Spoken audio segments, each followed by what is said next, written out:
hukay. Kinuhaan ko lang. Ilalagay ko Iulam sa... tayo dun gulay. Pinakbit, nandun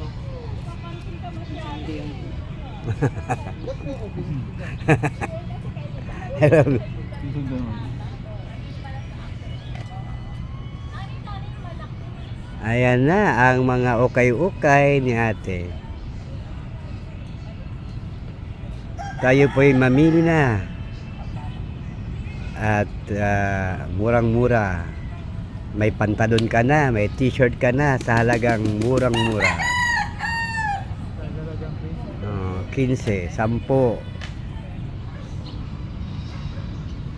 Lord, anong kot naman ngayon? Sabado. Parang hindi Sabado. Oo. Oo nga eh. Dapat sana marami ng nagkasayaw dyan, tuwan-tuwa na ako katapan. Kasi pag